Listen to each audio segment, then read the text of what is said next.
Friends வணக்கம். Share பழகு சேனலை சப்ஸ்கிரைப் பண்ணுற அனைவருக்கும் மனமார்ந்த நன்றிகள். ஸோ இந்த வீடியோவில் என்னென்ன பார்க்க போகிறோம்னா, பேங்க் நிஃப்டியோட டெக்னிக்கல்ஸ், எஸ்பிஐடைய டீடைல் டெக்னிக்கல் அனாலிசிஸை பார்க்கலாம். அடுத்தது நம்ம வியூவர் ஒருத்தர் வந்து கேட்டிருந்தாரு, பிஜி எலக்ட்ரோ பிளாஸ் ஆவரேஜ் பண்ணலாமான்னு. ஸோ ஜென்ரலாக ஆவரேஜ் பண்ணலாமா, ஒரு ஸ்டாக்கை எப்படி பண்ணணும் அப்படின்றத நான் சொல்கிறேன்.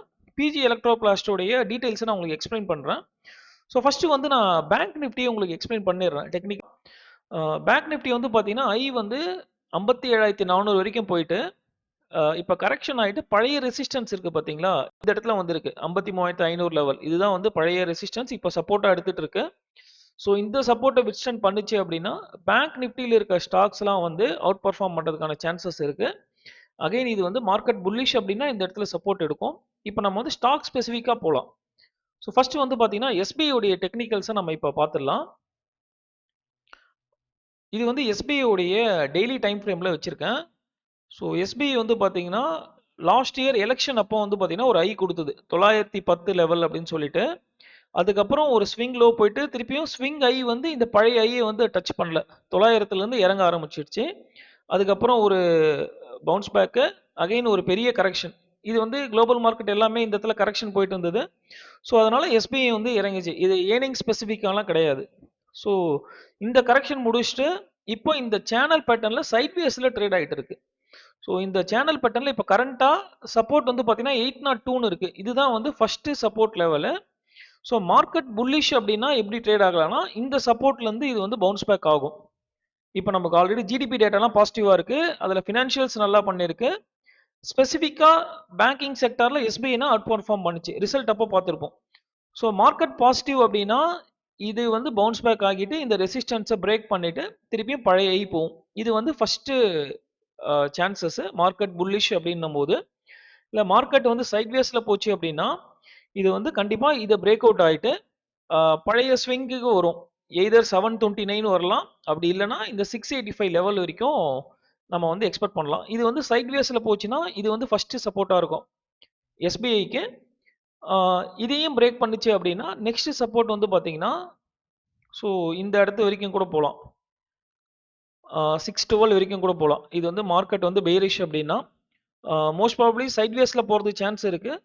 ஸோ மேபி இந்த இடத்துல கூட ஒரு சப்போர்ட் எடுக்கிறதுக்கான சான்சஸ் இருக்குது.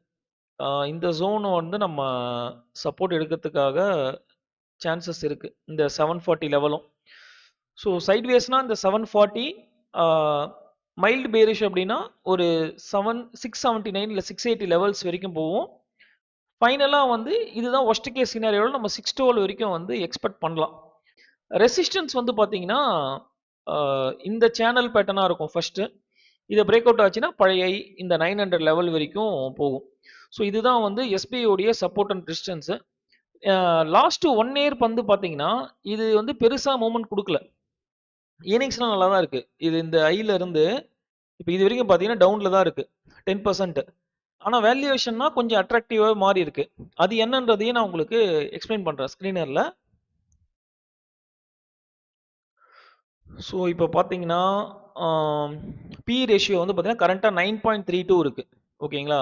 ஹிஸ்டாரிக் பி லாஸ்ட் இயரில் என்ன இருந்ததுன்னு பார்த்தீங்கன்னா ஐயில் பழைய ஐ நமக்கு வந்து எவ்வளோ இருக்குது, இந்த இடம் பிக்கு 11.8 இருந்தது வந்து பார்த்தீங்கன்னா ஜூலையில் இருந்துருக்கு.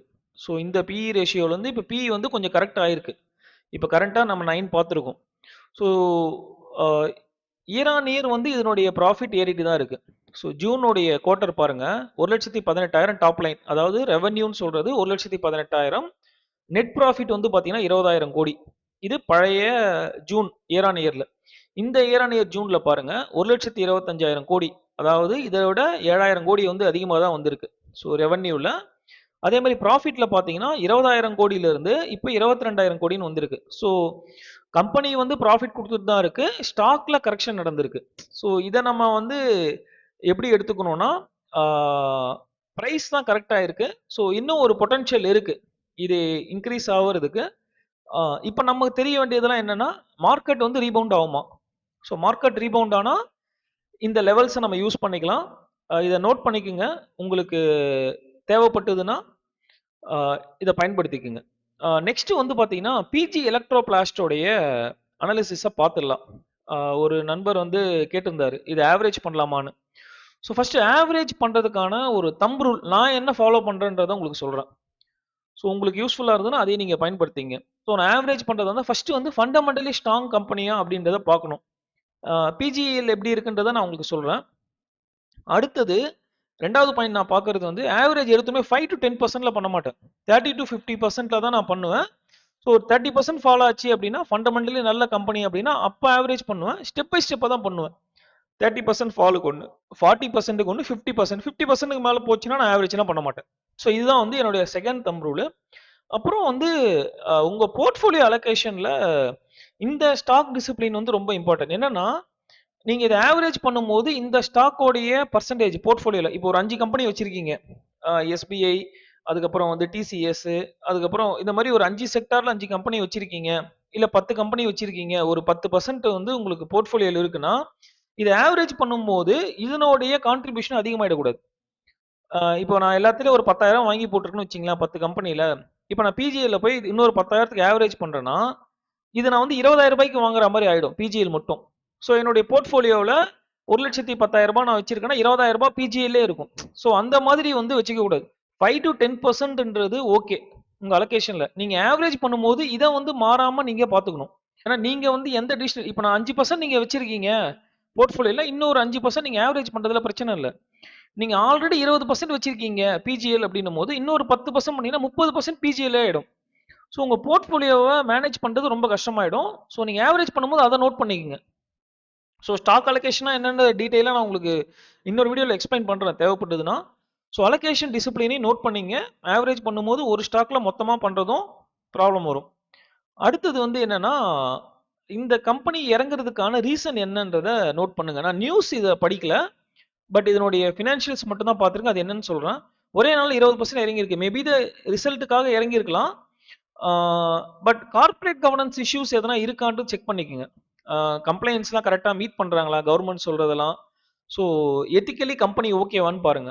ஸோ நம்ம நிறைய கம்பெனி டிஃபால்ட் ஆனது தான் பார்த்துருக்கோம். எத்திக்கலி அந்த கம்பெனி கரெக்டாக இல்லாததுனால டிஃபால்ட் ஆனதுலாம். ஸோ கார்ப்பரேட் கவர்னன்ஸ் எதெல்லாம் இருக்கான்றதை மட்டும் ஒரு வாட்டி செக் பண்ணணும். கடைசியாக வந்து ஸ்டாப் லாஸ் வந்து லெவல்ஸுக்கு போடாமல் ஒரு 2-3 குவார்ட்டர் ரிசல்ட் பாருங்க. பாசிட்டிவா இருக்கா இல்லையான்னு. பாசிட்டிவா வராத ரிசல்ட்ஸ்லாம் இருந்ததுன்னா ஒரு 4 குவார்ட்டர் நீங்க வந்து வெயிட் பண்ணலாம் என்னுடைய ஒப்பீனியனுக்கு. ஓகேங்களா? அது வரைக்கும் அந்த கம்பெனி வந்து டர்ன் அரவுண்ட் எதுவும் கொடுக்கல, மாறல அப்படின்னா இந்த லாஸ் ஆகிற கம்பெனியை வாங்கி வச்சுட்டு இருக்கிறது தான் வந்து வேஸ்ட். ஸோ இதை நீங்க மைண்ட்ல வச்சுங்க. வெறும் டெக்னிக்கல்ஸ் மட்டும் பார்க்காம ஃபண்டமெண்டலும் கொஞ்சம் செக் பண்ணுங்க. ஸோ இப்போ இந்த கம்பெனியோட டெக்னிக்கல் நான் உங்களுக்கு எக்ஸ்பிளைன் பண்றேன். இது வந்து பார்த்தீங்கன்னா ஒரு ஸ்மால் கேப்ல தான் வரும். Small cap to mid cap, பெரிய கம்பெனிலாம் கிடையாது. இன்வெஸ்டர்ஸ் முதல்ல முடிஞ்ச வரைக்கும் ப்ளூ சிப்ஸில் ஃபஸ்ட்டு இன்வெஸ்ட் பண்ணி ஒரு 1 or 2 இயர்ஸ் கன்சிஸ்டண்ட்டாக உங்களால் ரிட்டர்ன் எடுத்தீங்கன்னா அதுக்கப்புறம் இந்த மாதிரி சின்ன கம்பெனிலாம் இன்வெஸ்ட் பண்ணுங்க. ஏன்னா இதனுடைய மூமெண்ட் வந்து ரொம்ப அதிகமாக இருக்கும். இதில் பார்த்தீங்கன்னா தெரியும். இந்த பிரேக் அவுட் ஆனதுக்கப்புறம் ஒரு 130% ஏறி இருக்கு. திருப்பி இந்த ஐ போனதுக்கப்புறம் 50% இறங்கியிருக்கு. ஸோ இந்த மாதிரி ஒரு மூவ்மெண்ட் இருக்க கம்பெனிலாம் வந்து பார்த்தீங்கன்னா ரொம்ப ரிஸ்க். இப்போ நம்ம லாஸ்ட் எஸ்பிஐ பார்த்தீங்களா? அதில் 20% தான் மூவ் இருக்கும் 1 இயருக்கு. ஸோ வாலட்டிலிட்டி கம்மி, ரிட்டர்ன் கம்மியாக வரலாம். ஆனால் இறங்குற டவுன்வேர்டும் வந்து பார்த்தீங்கன்னா நம்ம கம்மியாக தான் இருக்கும். அதெல்லாம் கொஞ்சம் ரிஸ்க் கம்மி. முடிஞ்ச வரைக்கும் அந்த மாதிரி கம்பெனியை சூஸ் பண்ணுங்க. இப்போ பிஜிஎல் டெக்னிக்கல்ஸ் என்னன்னா, இதை பிரேக் அவுட் ஆனதுக்கப்புறம் ஏறிச்சா இப்போ அதே லெவலில் தான் வந்து இருக்கு. ஸோ இதனுடைய ஃபண்டமெண்டல்ஸை இப்போ பார்த்துடலாம். ஆவரேஜ் பண்ணுறதுக்கு இது ஓகே தான். நீங்கள் எங்கே வாங்கினீங்கன்றதை பார்த்துங்க. நீங்கள் இந்த இடத்துல வாங்கியிருக்கீங்க ஒரு 30 to 40% ஃபால் ஆயிருக்கு. ஆவரேஜ் பண்ணீங்கன்னா லெவல் வைஸ் இது வந்து ஓகே. பழைய லெவலில் தான் வந்திருக்கு. ஸோ ஆவரேஜ் பண்ணுறதுக்கு இந்த பர்சன்டேஜ் இந்த வைஸ் வந்து அது ஓகே. ஃபண்டமெண்டலி ஓகேவா அப்படின்றத நான் உங்களுக்கு சொல்கிறேன். இதனுடைய பி ரேஷியோ மட்டும்தான் கொஞ்சம் அதிகமாக இருக்குது. 55.73ன்னு இருக்குது. அதனுடைய பியர்ஸ்லாம் கம்பேர் பண்ணும்போது இது கொஞ்சம் அதிகம். பியர்ஸ்னா அதனுடைய ஆவரேஜ் நான் சொல்றது. இதனுடைய மீடியன் பார்த்தீங்கன்னா 27 இருக்கு. இது வந்து 55 இருக்கு. பி வைஸ் கொஞ்சம் அதிகம். பாசிட்டிவான விஷயம் வந்து பார்த்தீங்கன்னா டெட் டு ஈக்விட்டி ரேஷியோ வந்து 0.14 தான் இருக்கு. ஸோ இதெல்லாம் வந்து கம்பெனி பாசிட்டிவ் தான். ரெவன்யூ அப்படின்னா வந்து பார்த்தீங்கன்னா நல்லா தான் இருக்கு. ஸோ லாஸ்ட் இயர் வந்து பார்த்தீங்கன்னா 1300 கோடி ரெவன்யூ கொடுத்துருக்கு. இந்த வாட்டி 1500 கோடி. இது க்ரோத் மொமெண்டம்ல தான் இருக்கு. நெட் ப்ராஃபிட் கொஞ்சம் டிப் ஆயிருக்கு. இதுதான் வந்து மேபி இந்த ரீசன் இறங்குனதுக்காக இருக்கலாம். இன்னொன்னு இந்த கம்பெனி வந்து அவங்க கொடுக்குற கைடன்ஸை மெயின்டைன் பண்றாங்களான்றதை நான் செக் பண்ணி பார்த்துருக்கேன். அது என்னன்னு நான் சொல்றேன். ஸோ இப்போ இயர்லி எடுத்துப்போம். 24ல அவங்க ரிசல்ட் வந்ததுக்கப்புறம் என்ன கைடன்ஸ் கொடுத்துருக்காங்க 25க்கு அப்படின்றத உங்களுக்கு காமிக்கிறேன். கைடன்ஸ் ஃபார் 25 அதாவது என்னன்னா, இங்க போன வருஷம் ரிசல்ட் வந்து பார்த்தீங்களா ஜூன்ல, அப்போ வந்து ஒரு கைடன்ஸ் கொடுத்துருக்காங்க. இது வந்து கம்பெனியுடைய அஃபிஷியல் ஸ்டேட்மெண்ட்டு. இதை நான் வந்து டவுன்லோட் பண்ணிட்டு தான் சொல்லியிருக்கேன். அவங்க என்ன சொல்லியிருக்காங்க, 2746 கோடி வந்து ரெவன்யூ வந்திருக்கு. எந்த வருஷம்? 2024ல. அது என்ன சொல்லியிருக்காங்கன்னா 25க்கு, இது வந்து 1 இயர் முன்னாடியே அவங்க சொல்லிட்டாங்க இவ்வளவுதான் வரப்போகுது அப்படின்னு சொல்லிட்டு ஃபோர்காஸ்ட் பண்ணி சொல்றாங்க. எங்களுக்கு வந்து ரெவன்யூ இன்க்ரீஸ் ஆக போகுதுன்னு. எவ்வளோ இன்க்ரீஸ் ஆக போகுதுன்னு சொல்லியிருக்காங்கன்னா 2700 கோடி வந்து 3400 கோடியா வரும். 23% வந்து இன்க்ரீஸ் ஆகும். அதே மாதிரி ப்ராஃபிட் வந்து 200 கோடி ஆகும். 137 கோடியிலிருந்து சொல்லியிருக்காங்க. இந்த 2700 டு 3400 சொன்னாங்க பார்த்தீங்களா, அது வந்துதான்னு பார்த்தா வந்திருக்கு. 2024லே சொல்லிட்டாங்க அடுத்த வருஷம் 3700 கோடின்னு. அதை விட அதிகமாகவே வந்திருக்கு. ஸோ அவங்க சொன்ன கைடன்ஸை அவங்க மீட் பண்ணுறாங்க, அவங்க ஆனர் பண்ணுறாங்க அப்படின்னா கம்பெனி வந்து ஓகே. அதே மாதிரி 137 கோடி ப்ராஃபிட்டுக்கு எனக்கு வந்து 200 கோடி வரும்னாங்க, 288 கோடியே வந்திருக்கு. ஸோ இதெல்லாம் வந்து அவங்க சொன்னபடி தான் வந்திருக்கு. ஸோ இந்த வருஷம் என்ன கைடன்ஸ் கொடுத்துருக்காங்க அப்படின்றத பார்க்கலாம். ஸோ ஃபினான்ஷியல் இயர் 26க்கு என்ன கைடன்ஸ் கொடுத்துருக்காங்கன்னா, இந்த வருஷம் 4800 கோடி வந்துருச்சா. ஸோ அடுத்த வருஷம் எண்டிங்கில் என்ன சொல்லியிருக்காங்க, 5700 கோடி வரும்னு சொல்லியிருக்காங்க. ஸோ அடுத்த வருஷமும் ப்ராஃபிட்டில் தான், அதாவது க்ரோத்தில் தான் இருக்குது. 19% க்ரோத் இருக்குன்னு சொல்லியிருக்காங்க. ப்ராஃபிட் மார்ஜின் இவங்க கைடன்ஸே கம்மியாக தான் கொடுத்துருக்காங்க. போன வாட்டி ப்ராஃபிட் மார்ஜின் 200 கோடியிலிருந்து 300 கோடி சொன்னாங்க பார்த்தீங்களா. இந்த வாட்டி என்ன சொல்லியிருக்காங்கன்னா க்ரோத் வந்து 3 to 7% தான் இருக்குன்னு சொல்லியிருக்காங்க. அவங்களே வந்து கைடன்ஸ் கம்மியாக தான் கொடுத்துருக்காங்க. ஆனால் கம்பெனி வந்து க்ரோத் மொமெண்டம்ல தான் இருக்கு. ஸோ அதே மாதிரி கெப்பக்ஸும் வந்து பார்த்தீங்கன்னா 700 கோடி இன்வெஸ்ட் பண்ணுறதா சொல்லியிருக்காங்க 26க்கு. இதெல்லாம் வந்து பாசிட்டிவான நியூஸ் தான். ஃபண்டமெண்டலி கம்பெனி ஓகே தான். அகைன் நெகட்டிவா நான் பார்க்குற இன்னொரு விஷயம் என்னன்னா, இவங்களுடைய ப்ரமோட்டர் ஹோல்டிங் வந்து கம்மியாயிட்டு இருக்கு. ப்ரமோட்டர் ஹோல்டிங் நீங்க பார்த்தீங்கன்னா 65% இருந்தது செப்டம்பர் 22ல. ஒரு குவார்ட்டருக்குமே கம்மியாயினே வருது. இப்போ கடைசியா வந்து பார்த்தீங்கன்னா 43.72ன்னு இருக்கு. ஸோ இது வந்து one of the worry factor நான் பார்க்கறதுல. ஸோ பாசிட்டிவ்னா கம்பெனி ரெவன்யூ நல்லா இருக்கு, அவங்க கைடன்ஸ் ஆனர் பண்ணியிருக்காங்க, பி ரேஷியோ மாடரேட்டாக இருக்கு. நெகட்டிவ்னா இந்த ஷேர் ஹோல்டிங் பேட்டர்ன் ஏன் இறங்குதுன்னு பார்க்கணும். எஃப்ஐஐ எல்லாம் வாங்கியிருக்காங்க, எல்லாமே ஓகே. அவங்க 2%லேருந்து 13% வாங்கியிருக்காங்க. ரீட்டைல் வந்து ரிமைன் சேமாக தான் இருக்குது, பெருசாலாம் எதுவும் சேஞ்ச் இல்லை. 23லேருந்து 2% தான் ஏறி இருக்கு. பட் எஃப்ஐன்றவங்க எப்போ வேணாலும் போயிடுவாங்க. பட் ப்ரமோட்டருடைய ஹோல்டிங் அதிகமாக இருக்கும்போது நமக்கு நல்லது. ஸ்டாக் வந்து பெருசாலாம் இறங்காது. இது கம்மியாக இருக்கிறது நான் நெகட்டிவாக பார்க்குறேன். அகைன் உங்களுடைய ரிஸ்க் மேனேஜ்மெண்ட்டை பொறுத்து தான். ஸோ ஃபண்டமெண்டலி கம்பெனி வந்து ஓகே, பிஇ மாடரேட்டாக இருக்குது, ஆனர் பண்ணியிருக்காங்க கமிட்மெண்ட்டை. ஸோ நெக்ஸ்ட் இயரும் க்ரோத் போகிறதுக்கான சான்ஸ் இருக்குது. மேபி இந்த கரெக்ஷன் வந்து இந்த ரிசல்ட்டோடைய பாசிட்டிவ் வந்து கம்மியாக இருக்குன்றதுனால கூட இருக்கலாம். இது நீங்கள் தான் டிசிஷன் எடுக்கணும். என்னுடைய ஒப்பீனியன் கேட்டிங்கன்னா டெக்னிக்கலி இந்த லெவல்ஸ் வந்து ஓகேன்னு என்னால் சொல்ல முடியும். பட் உங்களுடைய ரிஸ்க் மேனேஜ்மெண்ட்டை நீங்கள் தான் டிசைட் பண்ணணும். நான் வந்து ஓவராலாக அனலைஸ் பண்ணி சொல்லியிருக்கேன், இதெல்லாம் ப்ளஸ் இதெல்லாம் மைனஸ்னு. இதை வச்சுட்டு நீங்கள் தான் டிசைட் பண்ணணும். நான் வந்து ஒரு செபி ரிஜிஸ்டர் அனலைஸ் கிடையாது. இதை வந்து நீங்கள் வாங்குங்க விற்குங்க அப்படின்னு சொல்கிறதுக்கு என்னுடைய பாயிண்ட் ஆஃப் வியூ உங்களுக்கு நான் கிளியராக கொடுத்துட்டேன். ப்ளஸில் இதெல்லாம் இருக்குது, மைனஸில் இதெல்லாம் இருக்குது, நியூட்ரலாக இதெல்லாம் இருக்குது. So decision is yours. Thank you.